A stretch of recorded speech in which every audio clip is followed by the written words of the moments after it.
اللہ تعالیٰ کا فرمان ہے ان الذین یحبون ان تشیع الفاحشۃ فی الذین آمنوا، جو لوگ یہ چاہتے ہیں کہ مسلمانوں کے اندر فحاشی پھیل جائے، وہ کوشش کرتے ہیں، چاہے وہ مال خرچ کرتے ہیں، محنت کرتے ہیں، جیسے بھی، یعنی مسلمانوں کے اندر، مومنوں کے اندر فحاشی پھیلانے کی کوشش کرتے ہیں، تو اللہ تعالیٰ کیا فرماتے ہیں؟ لہم عذاب علیم فی الدنیا والآخرہ، ایسے لوگوں کے لیے دنیا اور آخرت دونوں جہانوں میں دردناک عذاب ہے۔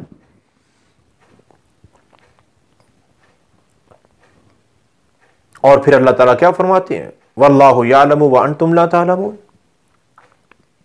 اللہ تعالیٰ جانتے ہیں، تمہیں پتہ نہیں ہے۔ اب دنیا اور آخرت میں اگر دردناک عذاب ہے، یہ فحاشی اور عریانی پھیلانے والوں کے لیے دردناک عذاب ہے،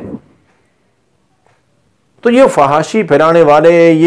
یہ غلط قسم کی، فحش قسم کی فلمیں بنانے والے، جو فلمی دنیا کے بڑے بڑے سٹار بن جاتے ہیں اور کہلاتے ہیں،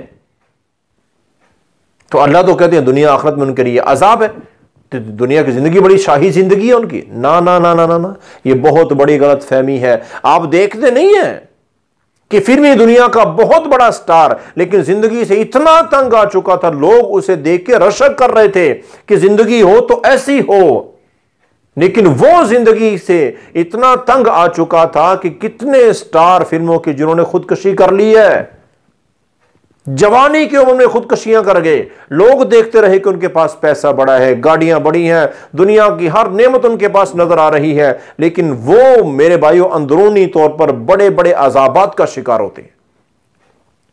لہم عذاب علیم، جو بھی فحاشی بے حیائی کی طرف جائے گا وہ عذاب کی پکڑ میں آ جائے گا، عذاب کی گرفت میں آ جائے گا، کتنا کو برداشت کریں گے۔ اور لہم فی الدنیا، دنیا میں بھی اور آخرت میں بھی، دونوں جہانوں میں۔ یہاں تو زندگی ختم ہو گئی، عذابات کو برداشت نہ کر سکے، اندرونی بے چینی بے سکونی کو برداشت نہ کر سکی اور خودکشی کر لی، تو قبر میں اور حشر میں کیا ہوگا؟ وہ زندگی تو کبھی ختم نہیں ہونے والی۔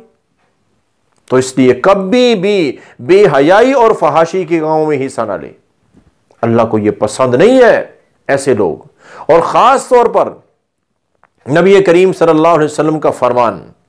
فرمایا کہ وہ عورتیں جو فحاشی کے کاموں میں حصہ لیتی ہیں، اور آپ نے تو یہاں تک فرمایا کہ کچھ عورتیں ایسی ہوتی ہیں جو لباس تو پہنتی ہیں لیکن پھر بھی ننگی ہوتی ہیں، یعنی کہ اتنا باریک لباس پہنتی ہیں، اتنا بڑکیلا جو بہکانے والا لباس پہنتی ہیں، یہ اتنی اللہ کو ناپسند ہے۔ فرمایا کہ ایسی عورتوں کے لیے جنت میں کوئی جگہ نہیں ہے، یہاں تک آپ نے فرمایا کہ ان کو تو جنت کی خوشبو بھی نصیب نہیں ہوگی۔